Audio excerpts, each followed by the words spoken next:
Hi guys, okay, I said I'd explain to you about this anterior and posterior tilt in the hips. So I've put on some shorts, and the reason I'm wearing these shorts is because they are perfect for this explanation, because you've got the band around here which will show if it's level, and the line, the pink line. So although I did buy these shorts, I wouldn't normally train in them, but I'm not training them, it's because of the line on them. So stick with me, right? So if I'm standing still like this, you can see this line should be level, and the line down here. Now what we've got is, if I do this and tilt my bum back, so I do this is called anterior tilt. So what happens is you've got the drop. So imagine if my shorts were full of water and I did this with it, it would tip the water out. And then if I do this, it's called posterior tilt, so it's the opposite. Obviously you can't get as far on posterior tilt, and it's like the bum pulled under. As you can see, neither posture looks good, neither posture is going to serve me, but you need to be able to get into it. So it's a range of motion we want to be able to move into, but not a range of motion we want to be able to sit in. The problem I feel like we have is we have a world where we feel like, especially the pressure on females to have lovely bums, and they stick out and they create this, and what they're doing is they're shortening their lower back muscles to pull the bum out, to try and sit the bum out.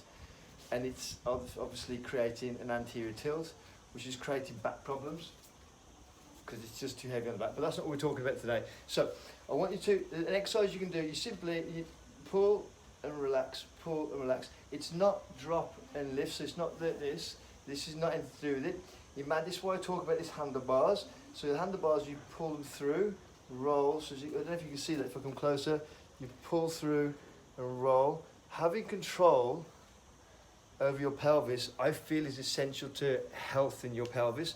And if you don't have health in your pelvis, then you're going to have back problems, hip problems, leg problems. So we want to make sure we have this health. So a little exercise to do is just, if I'm doing the handlebars, I'm just pulling through.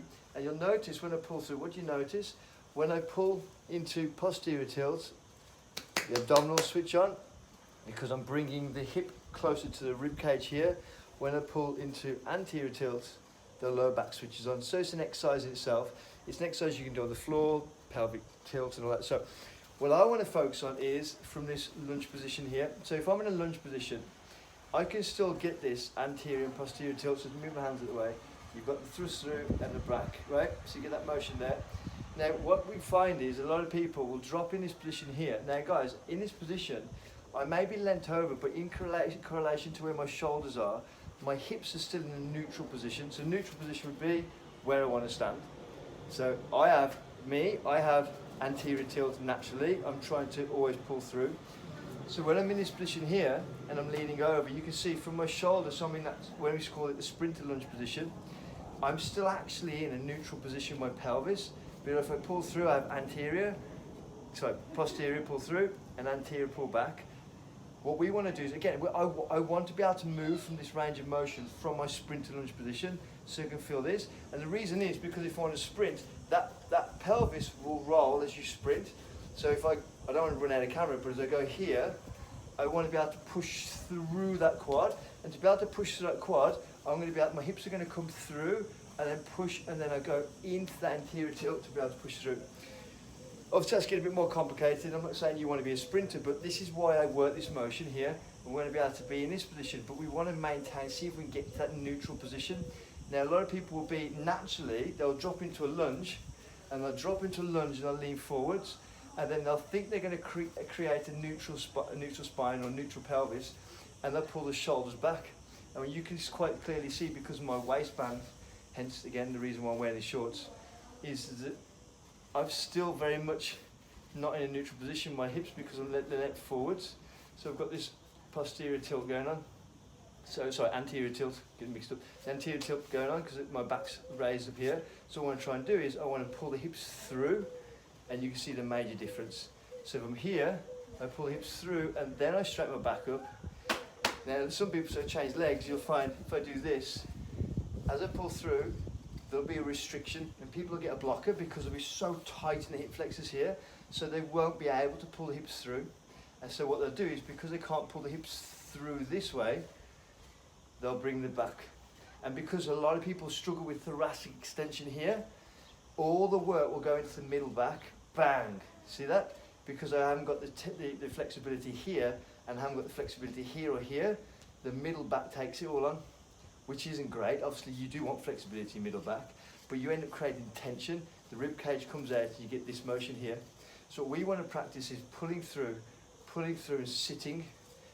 I'm not saying that you've got to stay in this position, guys. We do want the motion so I can pull through. So an exercise is to go from a sprint lunge position here, practice changing the tilt in the hips, rolling through here, and then practice pulling and rolling through anterior tilt. But I think doing it from a lunge position is far more useful than just doing it from a standing position. I would still do this. And on the floor, the bonus on the floor is you get a bit of feedback with the floor, plus you can relax your legs. But this is more useful. Like, we don't walk around like this.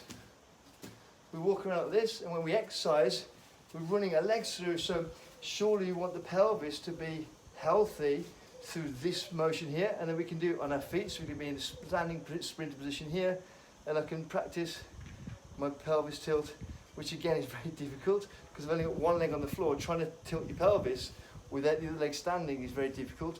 But an exercise I feel is really important. So again, hopefully that explains all this exercise I'm doing with this motion here and how that exercises your core far better than just hitting loads of sit-ups.